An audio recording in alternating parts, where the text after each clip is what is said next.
Origins of Dragons. Morgoth, the first Dark Lord of Middle-earth, faced a problem. For nearly 4 centuries, his fortress of Angband was besieged by the Noldor elves, and his endless hordes of orcs could not break their strength, skill, and resolve. Determined to tip the balance, Morgoth sought a new weapon powerful enough to crush his enemies. Out of this desperation came the dragons. With these beasts unleashed, the stakes of war shifted. If Morgoth succeeded, the elves would fall, and fear itself would become his greatest ally. If he failed, his dream of dominion would collapse with Angband still under siege. Over time, he perfected his dragon design, giving wings to his monsters. Yet this was only the beginning, for the dragons of the First Age would set the stage for a line of fearsome creatures that continued to evolve, each more dangerous than the last. The first dragons were not winged. Instead, they were massive, serpentine beasts bound to the ground. These early forms would later be known as Uroloki, or fire drakes, because of their ability to breathe fire. Unlike most of Morgoth's other creations, dragons were not only physically destructive, but also cunning and intelligent. Their combination of raw power, sorcerous influence, and manipulative speech made them uniquely dangerous foes. Morgoth's design allowed dragons to possess both immense physical might and otherworldly abilities. They could breathe fire hot enough to destroy armies and fortifications, while their eyes and voices could exert hypnotic control over mortals, bending them to the dragon's will.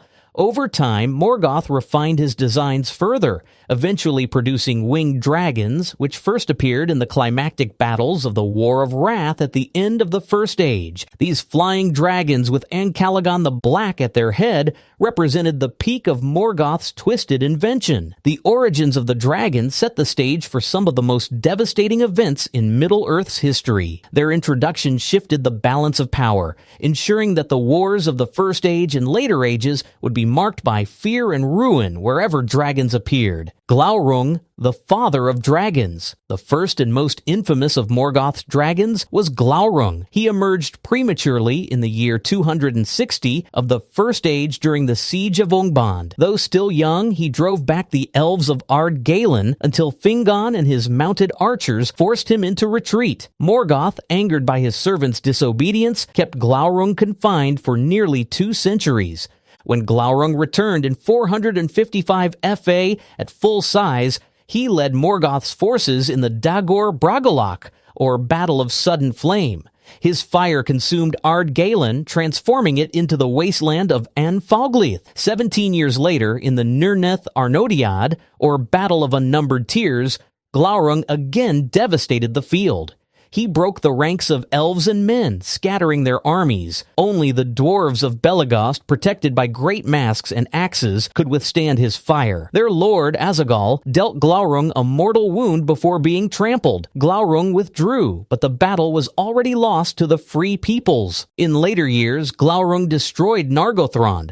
His spellbinding gaze immobilized Turin Turambar, forcing him into tragic choices that would doom both Finduilas and his sister Nienor. Eventually, Turin ambushed Glaurung at Cabaden Arras, plunging his black sword Gurthang into the dragon's belly. Even in death, Glaurung's malice prevailed, revealing to Nienor her true identity and driving her to despair. Other dragons of the First Age. Glaurung, few are named. Gustir, whose name means dread glance, is mentioned, but little is known. During the fall of Gondolin, Morgoth unleashed many and terrible dragons alongside Balrogs to destroy the city. Finally, at the War of Wrath, Morgoth revealed his greatest creation, the winged dragons. Chief among them was Ancalagon, the Black, the largest dragon ever to exist. Second Age dragons. Although specific names or deeds of dragons in this age are not preserved, their presence is implied to be a continual threat. After Morgoth's defeat at the end of the First Age, many of his surviving creatures fled north into the wastelands of Middle-earth. Dragons in particular were said to have settled in the Withered Heath,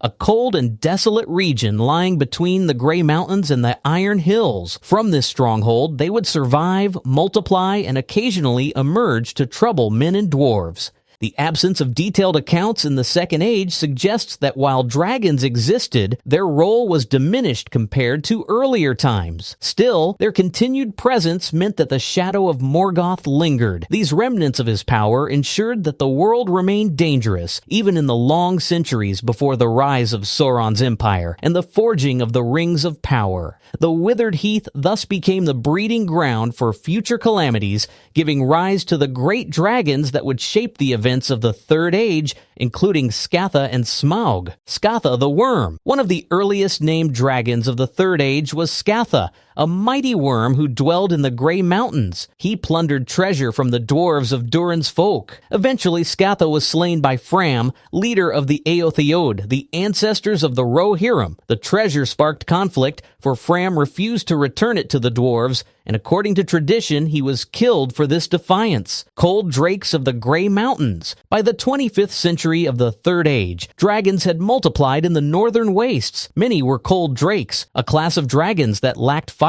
breath. In 2570, they began attacking the dwarves of the Grey Mountains. After nearly 2 decades of resistance, the dwarves suffered a devastating blow in 2589, when King Dain I and his son Fror were slain by a cold drake outside their halls. This disaster ended the War of the Dwarves and Dragons. The dwarves abandoned the Grey Mountains, some returning to Erebor, while others settled in the Iron Hills. Smaug the Golden. The greatest dragon of the Third Age was Smaug. Drawn by tales of dwarven wealth, Smaug descended on Erebor and the nearby city of Dale in 2770. His attack was swift and overwhelming. He slew warriors, destroyed Dale, and drove the dwarves into exile, taking Erebor as his lair. For 171 years, Smaug brooded over his treasure, spreading a corrupting influence known as dragon sickness.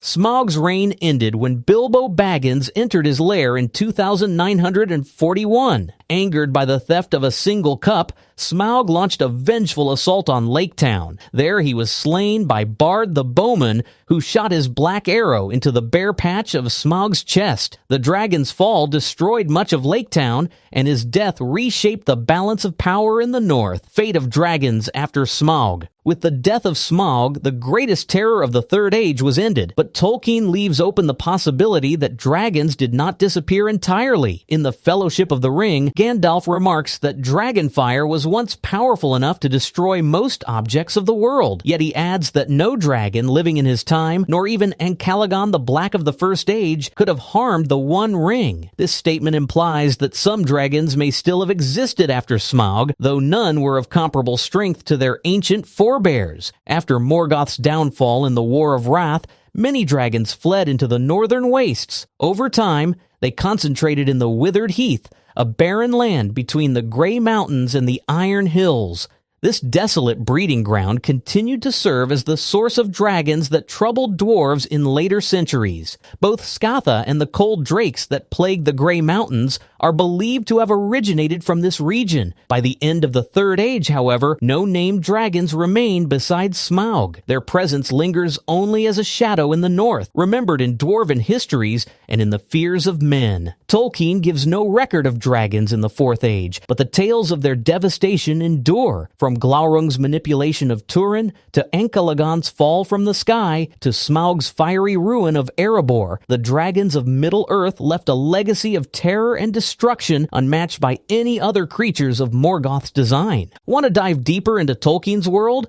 Make sure to watch Villains of Middle-earth explained in detail next.